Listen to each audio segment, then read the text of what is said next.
The chamber was silent except for the soft hum of translation devices. Representatives from 43 different species sat in their designated sections, watching the center platform where a single figure stood in restraints, his scales, once bright purple and gleaming with warrior pride, had dulled to a sickly gray. His 3 eyes darted around the room like a cornered animal searching for escape routes that did not exist. Commander Thelvos of the Vethric Empire had commanded fleets that conquered 12 worlds. He had personally led ground forces that broke through defenses considered impenetrable. Other species whispered his name with respect and fear. But now, standing before the Galactic Coalition War Crimes Tribunal, he looked like something broken beyond repair. The Arbiter, a towering Pelthrian named Quinlora, adjusted her ceremonial robes and spoke with a voice that carried centuries of authority.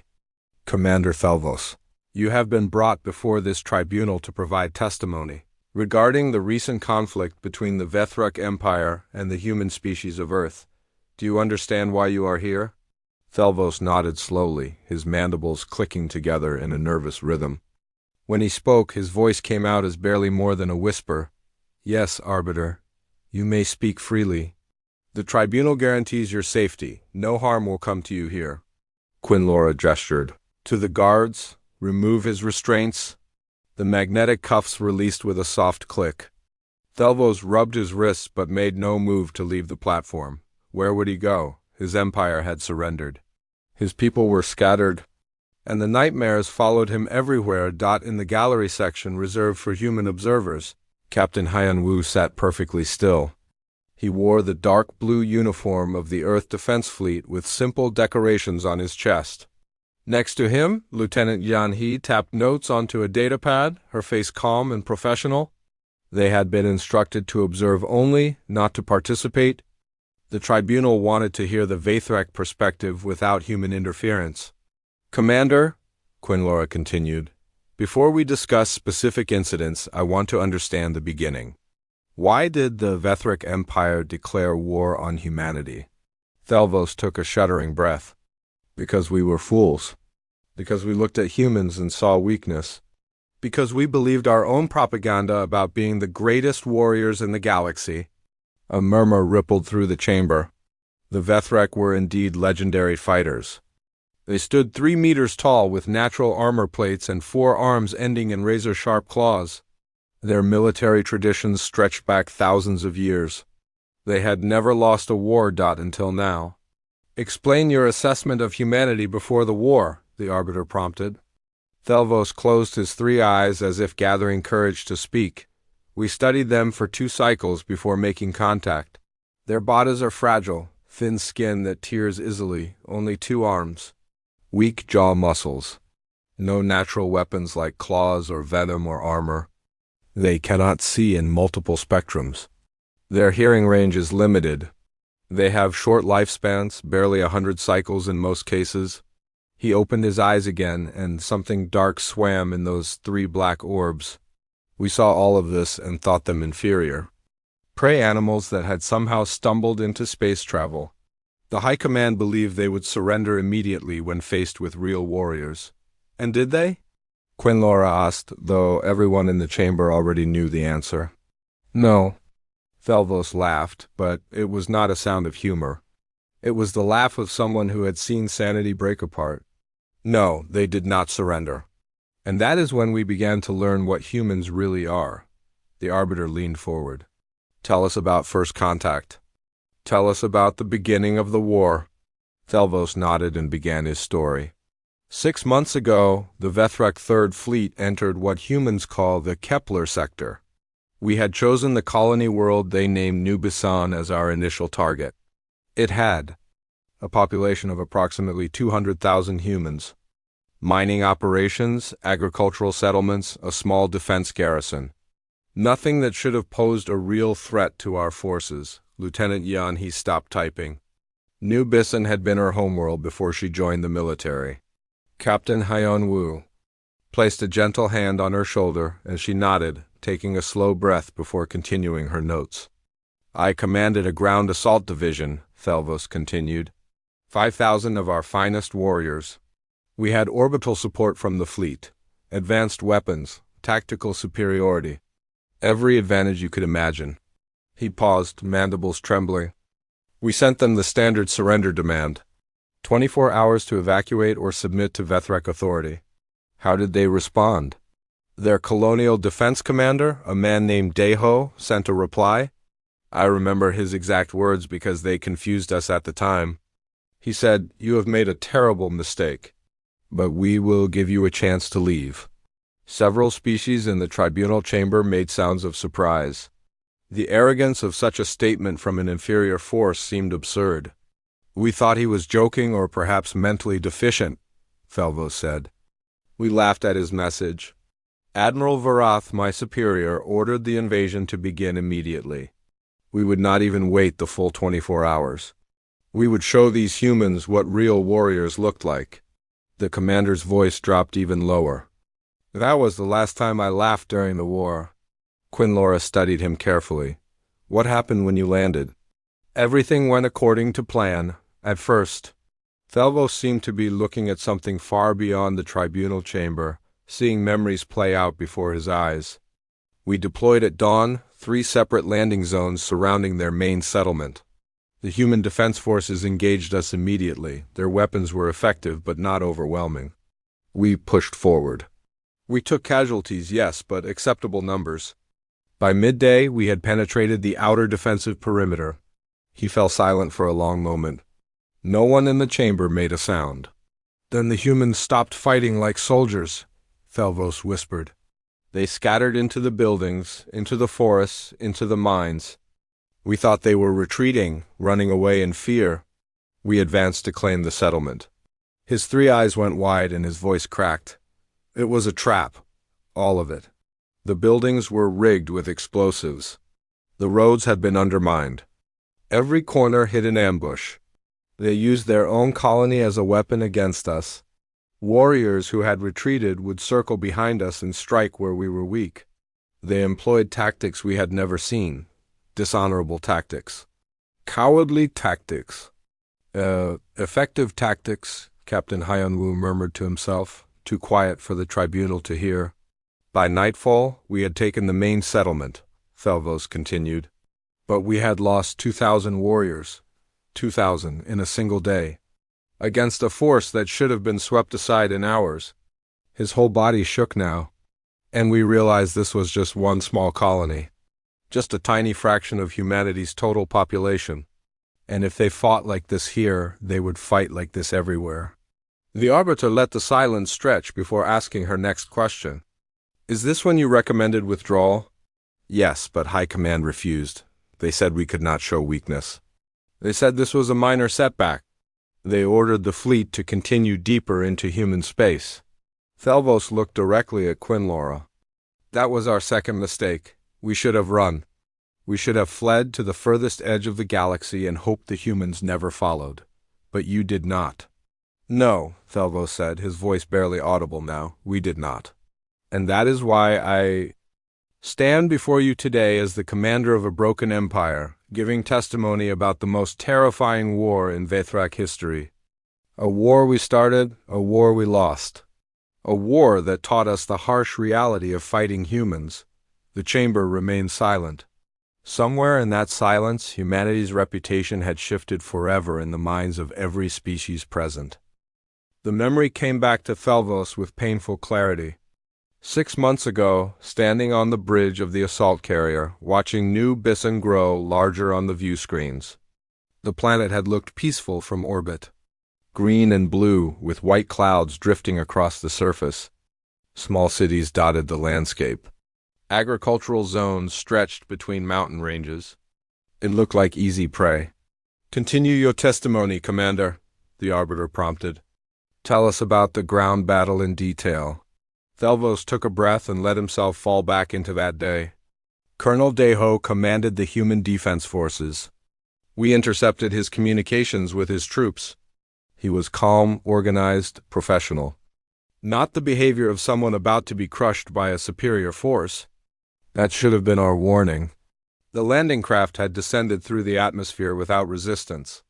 The humans had anti-aircraft weapons, but they held their fire. Felvos had thought this meant fear. He had been wrong. They were letting the Vethrak commit to the landing zones before revealing their positions. My division touched down in a valley 5 kilometers from the main settlement. The terrain was rough. Rocky outcrops and thick vegetation. We advanced in standard formation. Warriors in front, support weapons in the middle, command staff protected in the rear. By the book. Perfect execution. The first shots came from the tree line. Human rifles cracked in the morning air. Vethrak warriors fell, but not many. The armor held against most of the fire. The division returned fire with plasma weapons that turned trees into ash and melted rock. The humans withdrew, and the Vethrak pressed forward. We thought we were winning, Thalvos said bitterly. We thought they were falling back in disarray. Every 100 meters we encountered another defensive position.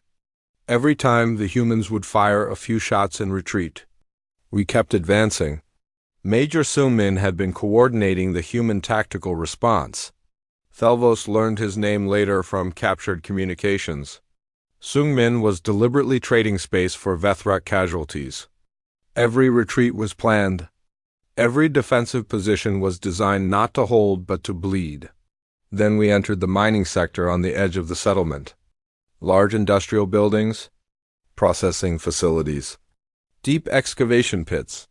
The humans had vanished completely. Not a single defender visible. We should have stopped. We should have bombarded the area from orbit. But our blood was up. We wanted to close with the enemy and finish this. Thalvos could still hear the explosion in his memory. A massive detonation that collapsed an entire processing facility on top of 200 warriors. Then another explosion. And another. The humans had rigged their own infrastructure with improvised explosives. A young human, a corporal named Ji Wu, had led the demolition effort. We found her personnel file later. 23 years old. Mining engineer before the war. She had spent the 24 hours we gave them turning every building in that sector into a death trap. The Vethrak had pulled back, regrouped, and called in air support. Gunships swept the area, destroying everything that could hide an explosive. Then they advanced again, more carefully this time. The settlement was a maze of narrow streets between prefabricated buildings. Perfect ambush terrain. They hit us from windows, rooftops, underground tunnels.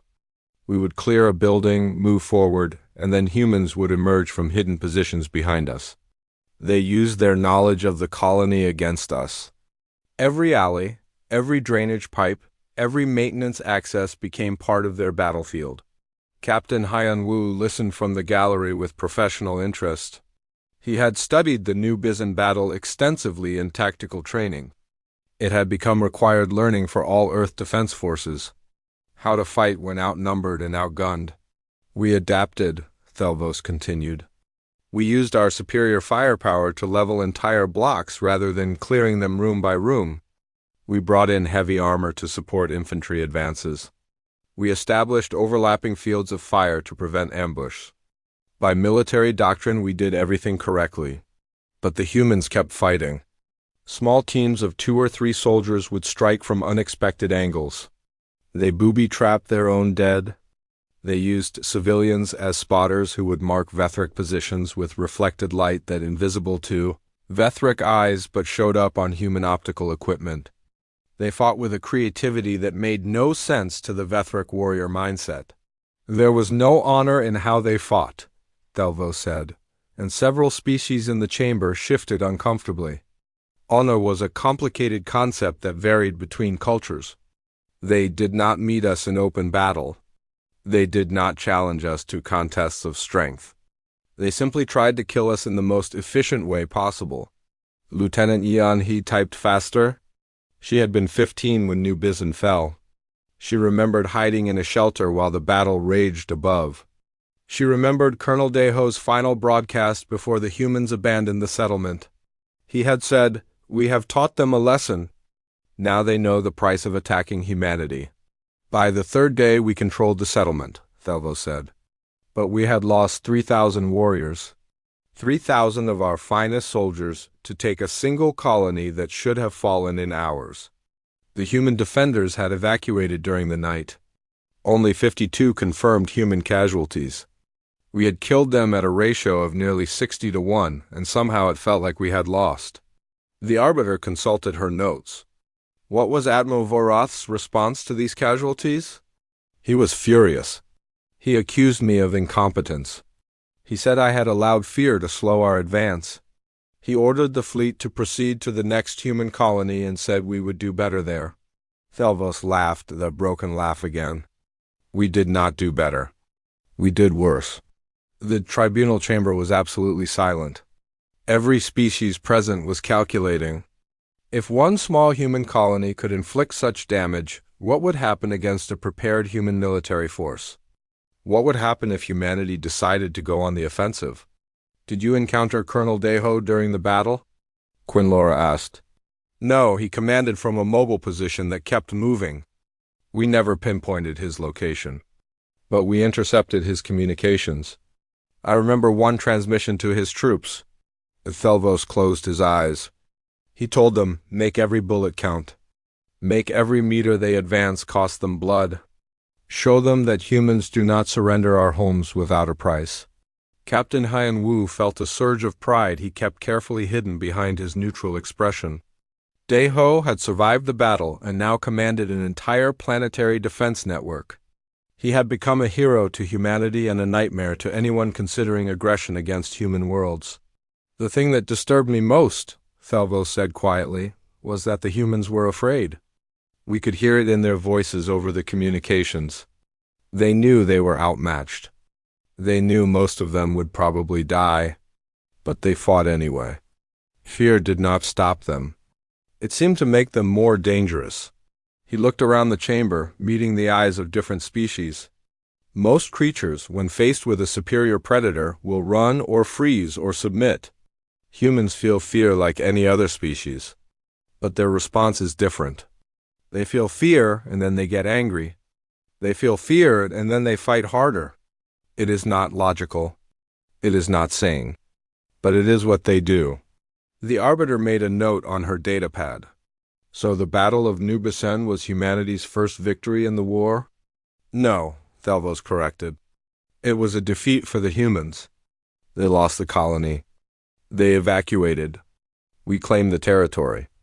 By any standard military definition, the Vethrak won that battle. He paused, mandibles clicking in that nervous rhythm again. But it was also the moment we began to lose the war. Because 5,000 of our best warriors learned to be afraid of humans, and that fear spread through every ship, every division, every warrior in the fleet. We had won the battle, but we had lost something more important. We had lost our certainty that we were superior. We had lost our confidence that victory was inevitable. Thelvos looked directly at Captain Hyan Wu in the gallery. And the humans knew it. Somehow, they knew that the real battle was not for territory, but for our will to fight. They knew that if they made every victory painful enough, eventually we would stop seeking victories. The human captain met his gaze and nodded slightly. Understanding passed between them. Warrior to warrior, even if they had been enemies. After New Bizan, the war changed, Thelvos said. It was no longer a simple conquest. It became something darker. Something that would haunt both our species for generations. The Arbiter gestured for him to continue. Tell us about the space battles. Tell us how the war expanded beyond that first colony. The war spread like fire through dry grass. After New Bizan, Admiral Vorath pushed the Vethrak fleet deeper into human territory. 3 more colonies fell in the next month. Thousands of humans died. The Vethrak High Command celebrated these victories and released propaganda showing Vethrak warriors standing triumphant over human settlements, but Thelvos saw the truth in the casualty reports. Each victory cost more warriors than the last. The humans were learning, adapting, and sharing their knowledge across their entire military network. Tell the tribunal about the space engagements, the Arbiter prompted. Thelvos nodded slowly. The humans had a smaller fleet than ours. Fewer ships, older designs, less powerful weapons. Our naval doctrine assumed we would achieve space superiority within the first week of conflict. Instead, we found ourselves fighting battles that made no tactical sense. The The first major space engagement happened near the fourth colony world. A human defense force of 12 ships faced the Vethrek Third Fleet's 37 vessels. Standard military doctrine said the humans should have withdrawn or surrendered. They did neither. Captain Taeyang commanded the human frigate Indomitable. We knew his name because he broadcast it along with his intentions. He said his ship would hold the line no matter what. We thought it was bravado. Empty courage before inevitable defeat. The Indomitable had taken fire from 3 Vethrek cruisers. Its shields failed. Its weapons went offline. Hull breaches vented atmosphere into space. By all logic, the ship was dead, but it kept moving forward, directly toward the largest Vethrek vessel. We realized his intention too late, Thelvo said, his voice tight. He had ordered his crew to evacuate in escape pods. Then he locked himself on the bridge and set the engines to full power. He turned his dying ship into a missile. The Indomitable struck the Vethrek cruiser Korvath at a significant fraction of light speed. Both ships were destroyed instantly. 300 Vethrek warriors died. One human captain sacrificed himself to achieve an impossible kill ratio. And his crew, floating in those escape pods, broadcast the entire incident across all frequencies. They wanted everyone to see what their captain had done. They wanted us to know that humans would trade their lives for ours and consider it a fair exchange. Several species in the tribunal chamber made sounds of discomfort. Suicide tactics were not unknown in galactic warfare, but most species reserved them for truly desperate situations. The humans had employed them in the first major space battle. Lieutenant Yanhee remembered watching that broadcast. The entire human fleet had fallen silent for 1 minute after Taeyang's death. Then they had fought even harder, as if his sacrifice demanded they honor it with increased ferocity. The battle continued for 6 more hours, Thelvos continued. The humans lost 8 ships. We lost 12, including Korvath. They withdrew in reasonably good order while we tried to understand what had just happened. Admiral Vorath had been furious. He accused the human captain of cowardice, of refusing to die with honor. But Thelvos had seen something different. He had seen a species that understood sacrifice as a weapon. A species willing to trade 1 life for 10 enemies if that was what victory required. Then the humans began doing something that seemed insane at first. They started broadcasting information about their casualties. Names, faces, homeworlds, family members. Every soldier who died became a story that spread through human space. The Arbiter looked confused. Why would they advertise their losses? Would that not damage morale? We thought so too, but it had the opposite effect. Every name made the war more personal for every human. A pilot who died became someone's brother, someone's parent, someone's friend. The humans fought harder because they were fighting for a specific people they knew and mourned. Captain Hyan-Woo closed his eyes briefly. He had lost friends during the war. Good people whose names were now engraved on memorial walls on Earth. Their deaths had not made him want to surrender. They had made him want to ensure their sacrifice meant something. The war entered a new phase, Thelvos explained. Fleet engagements where both sides took heavy casualties. The humans never won decisively, but they never lost completely either. They would withdraw when the tactical situation became untenable, but they would bloody us severely before leaving. Engineer Misun had become something of a legend in the human fleet. She specialized in keeping damaged ships operational long past when they should have been abandoned. But more than that, she found ways to turn destroyed ships into weapons. We started detecting automated vessels approaching our positions. Ships that had been heavily damaged in previous battles, now jury-rigged with skeleton crews or complete automation. They would accelerate to high speed and attempt to ram our larger vessels. The Vethrek had adjusted their tactics, keeping point defense systems focused on destroying these improvised missiles. But it diverted resources from other defensive systems, and occasionally one would get through, causing devastating damage. We were fighting an enemy that recycled its failures into new threats. Nothing was wasted. Every destroyed ship became raw material for some new tactic. Then came the Battle of the Wolf's Head Nebula. The Vethrak fleet had pursued a retreating human force into an asteroid field. Admiral Vorath was convinced this was the perfect opportunity to destroy a significant portion of the human navy. The humans navigated through that asteroid field like it was empty space. Reckless maneuvers that should have destroyed their ships. They flew through gaps that seemed too narrow. They used the asteroids as cover and as weapons, manipulating trajectories to send rocks crashing into our vessels.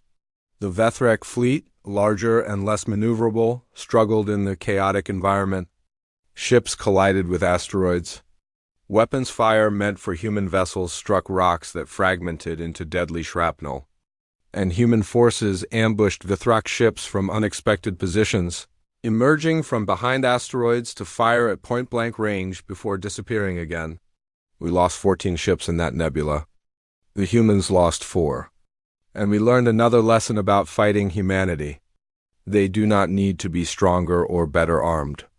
They just need to choose a battlefield where their advantages matter more than ours. Admiral Vorath had finally begun to understand what Thelvos had known. Since New Bizan, this was not a war the Vethrak could win through superior strength or better weapons.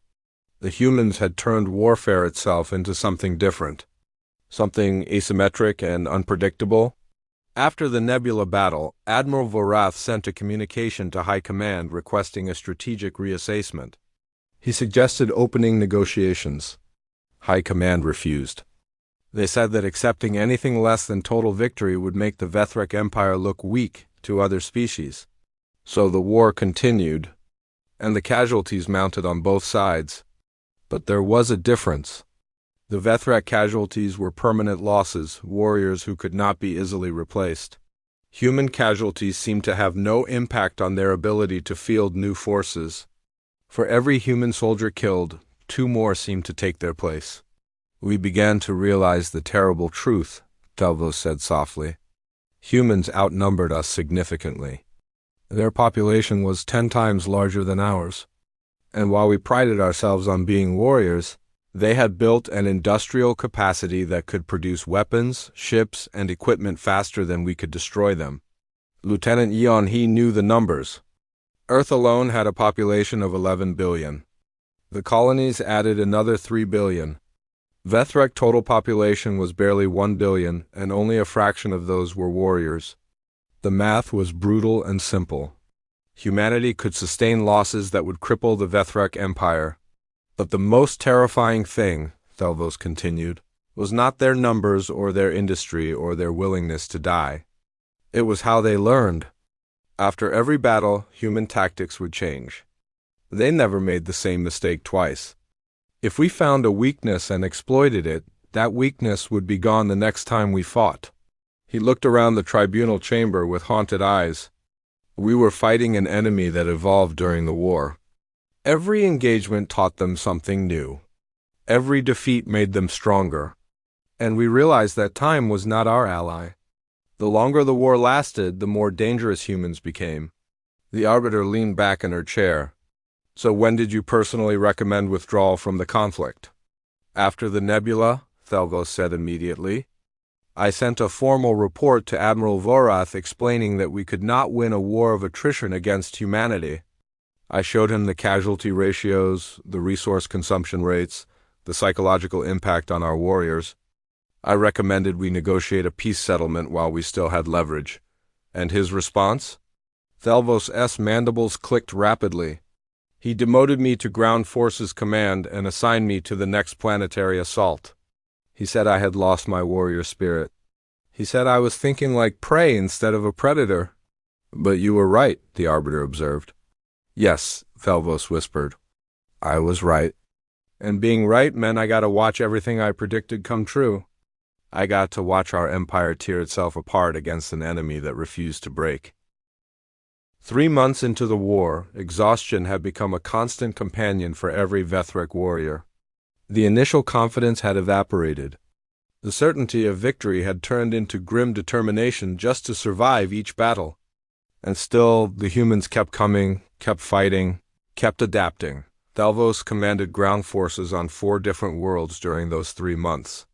Each campaign followed the same pattern.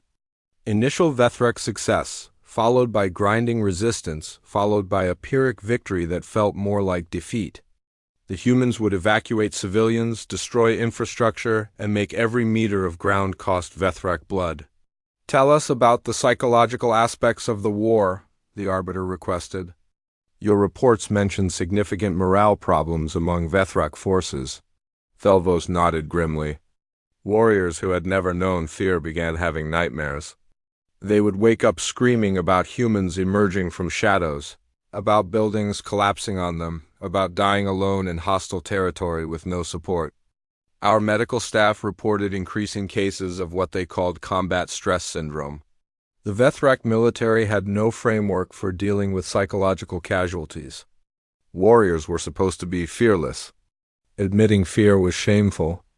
So the warriors suffered in silence and their effectiveness declined. Meanwhile, humanity had brought a new weapon into the conflict. Dr. Hyjin had been a xenobiologist before the war, studying alien species for peaceful research. Now she worked for human military intelligence, and her target was Vethrek psychology and biology. The humans began broadcasting sounds on frequencies we found disturbing. Not painful, just wrong somehow. Discordant. It made concentration difficult and disrupted our sleep cycles when we tried to rest. The Vethrek had tried to jam these broadcasts, but the humans would switch frequencies constantly. They had studied Vethrek sensory ranges and exploited every weakness they found. It was not strictly a violation of warfare conventions, but it was effective psychological warfare. Then came the chemical agents. Not poisons or toxins, nothing that violated galactic law, but compounds that were completely harmless to human biology while causing nausea and disorientation in Vethrek. Physiology? Captain Hyenwu remembered. The reports about that development, Dr. Hyjin had explained to military leadership that humans had evolved on a world with thousands of different chemical compounds in the environment. Human bodies could tolerate a wide range of substances, but species from less chemically complex worlds often had narrower tolerances. The humans had weaponized their own adaptability. We could not retreat from these compounds because they dissipated quickly. We would advance into an area, get hit with a cloud of nauseating gas, spend an hour recovering, then continue forward. Every single day. It was not deadly, but it was exhausting. Lieutenant Yan, he typed notes about the multi-spectrum approach to warfare.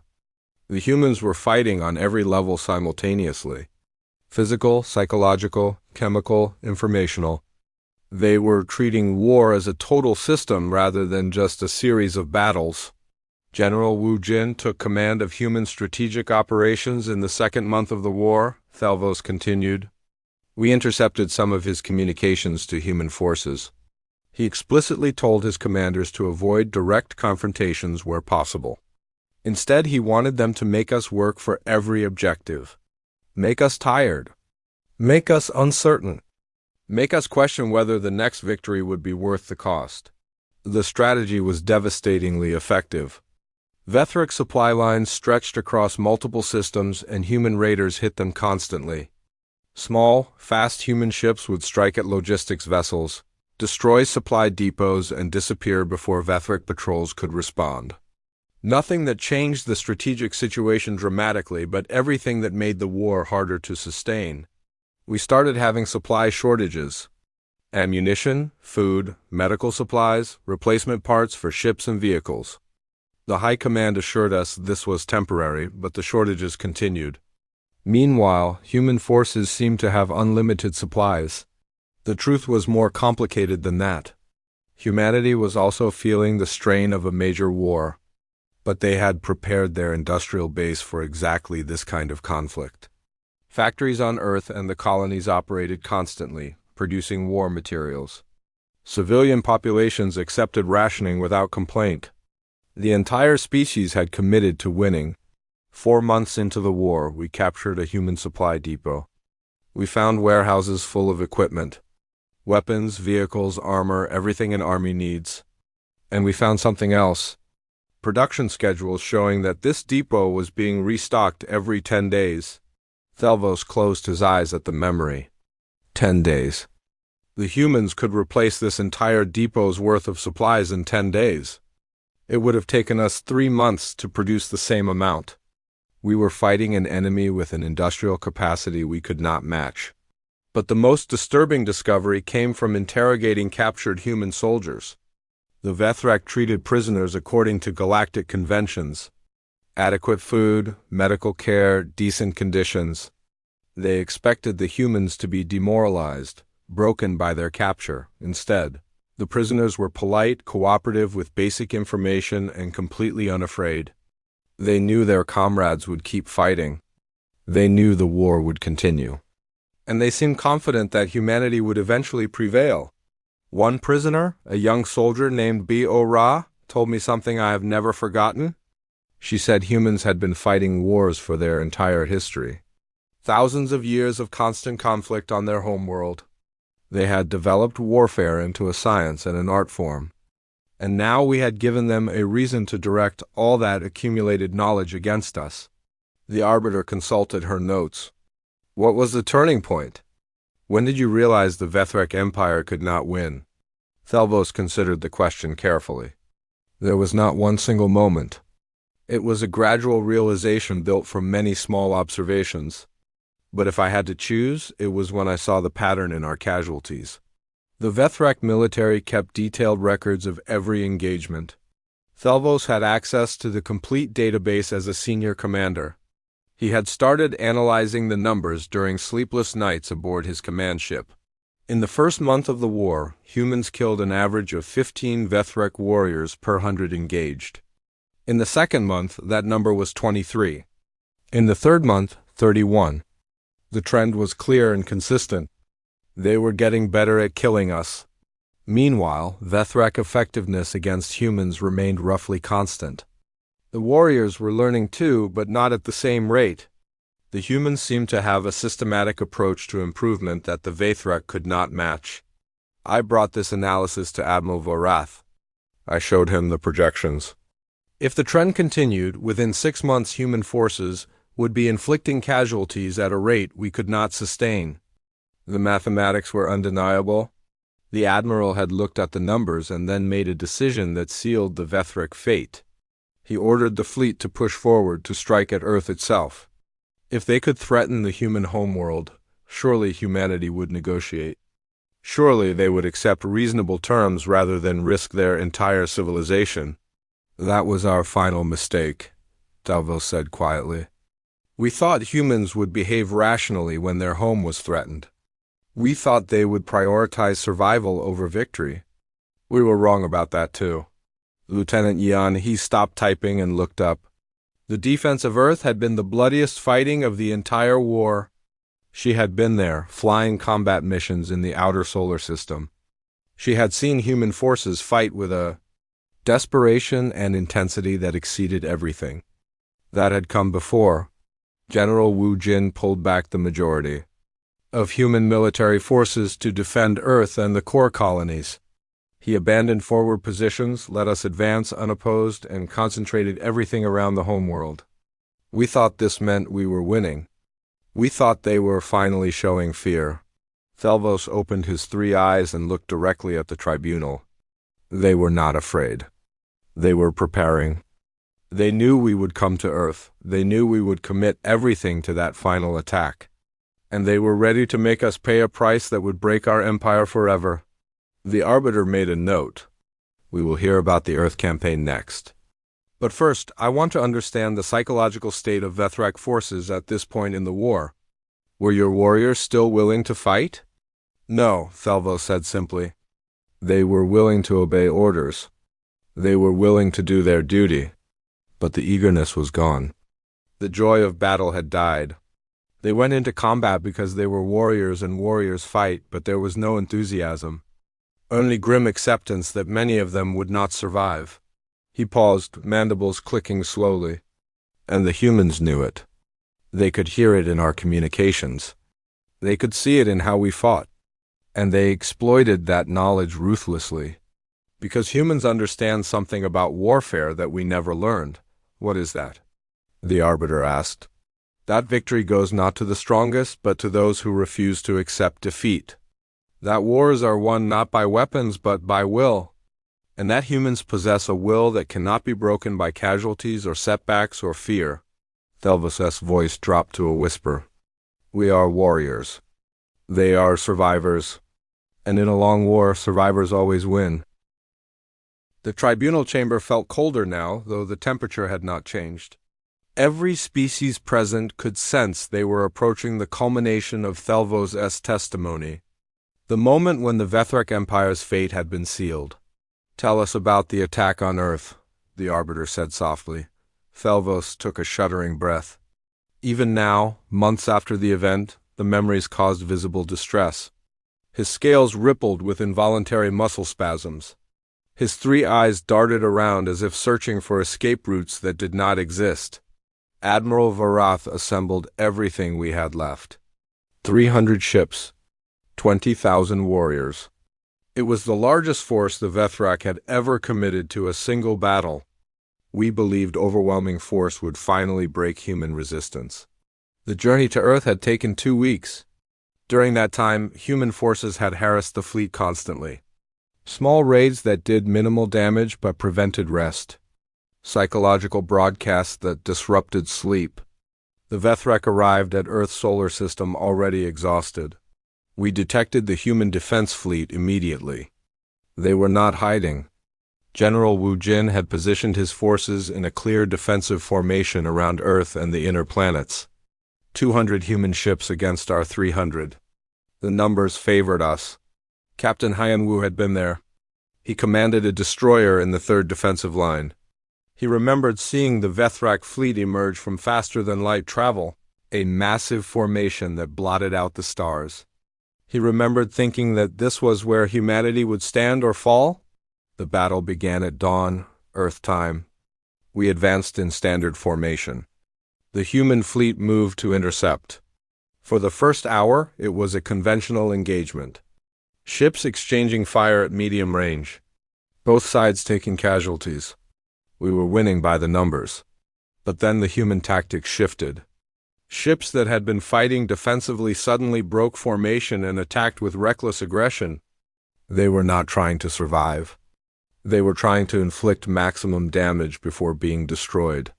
It was coordinated insanity. Human captains would deliberately sacrifice their shields to get closer to our vessels. They would ram if they ran out of weapons.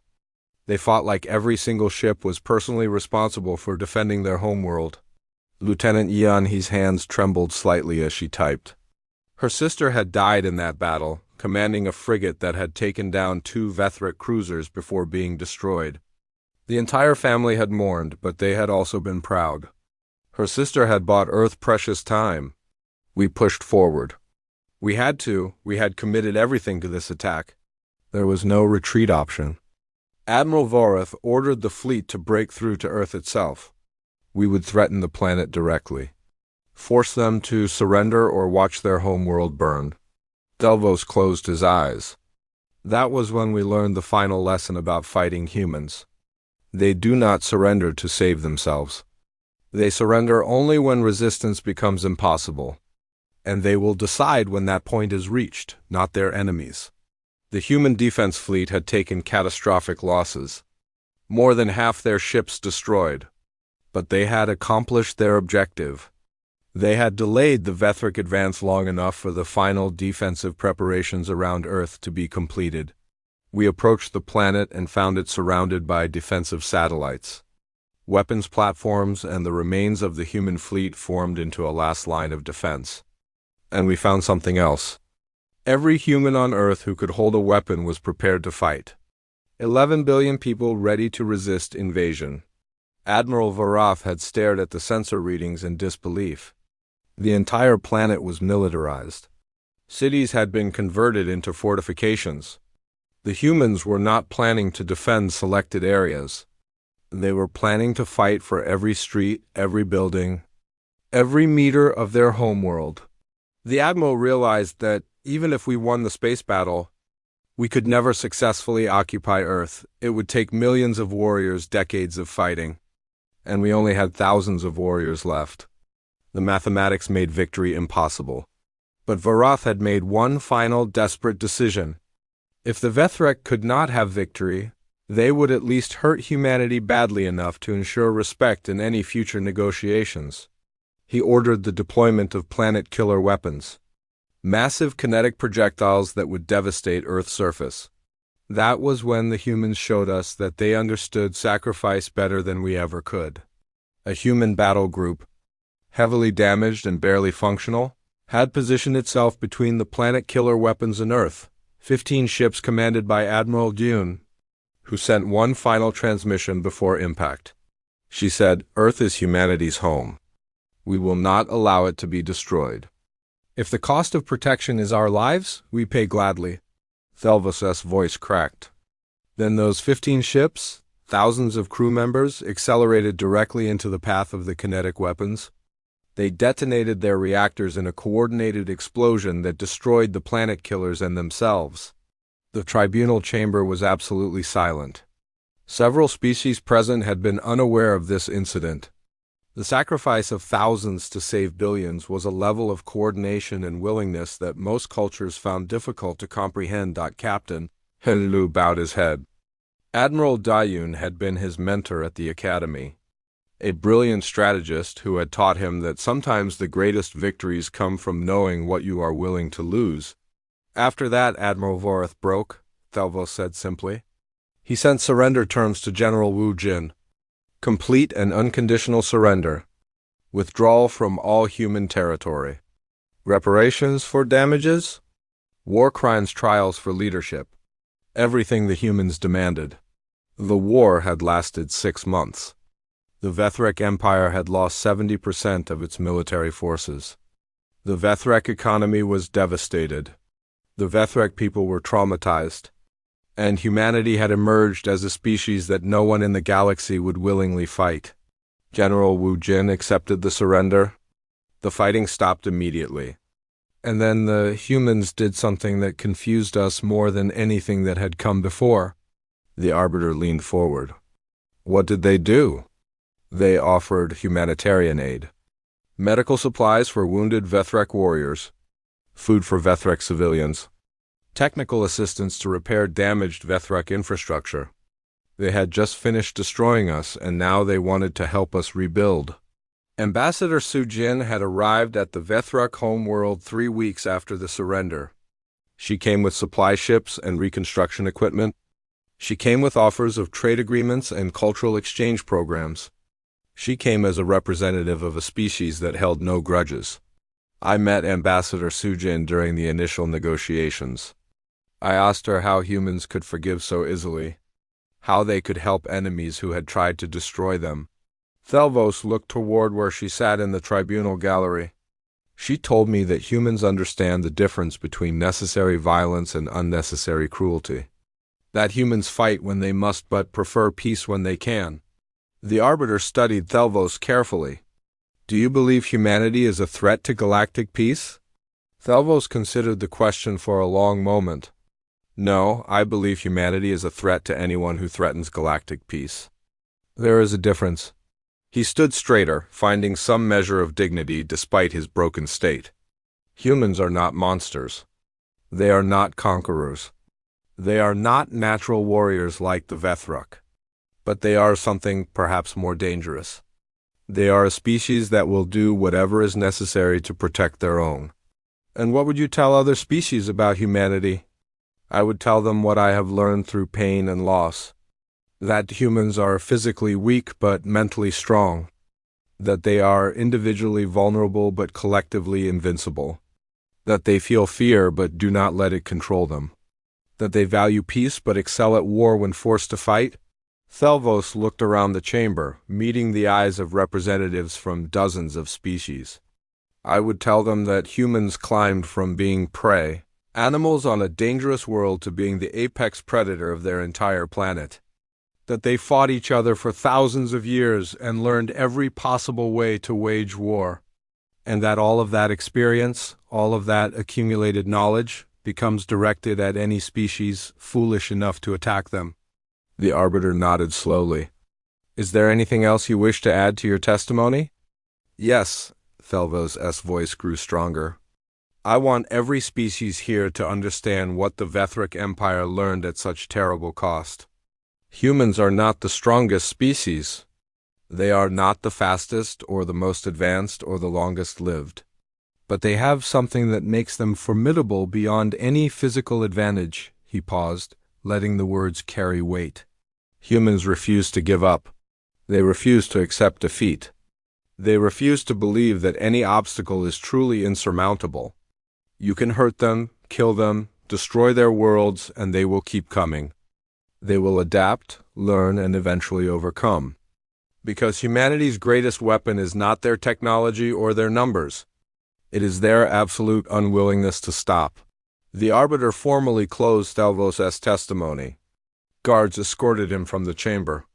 He walked past Captain Haiyan Wu and Lieutenant Yeon Hee, and for just a moment, the three warriors exchanged a look of mutual understanding. The war was over. The tribunals would continue for months. But the galaxy had learned a lesson that would echo for generations.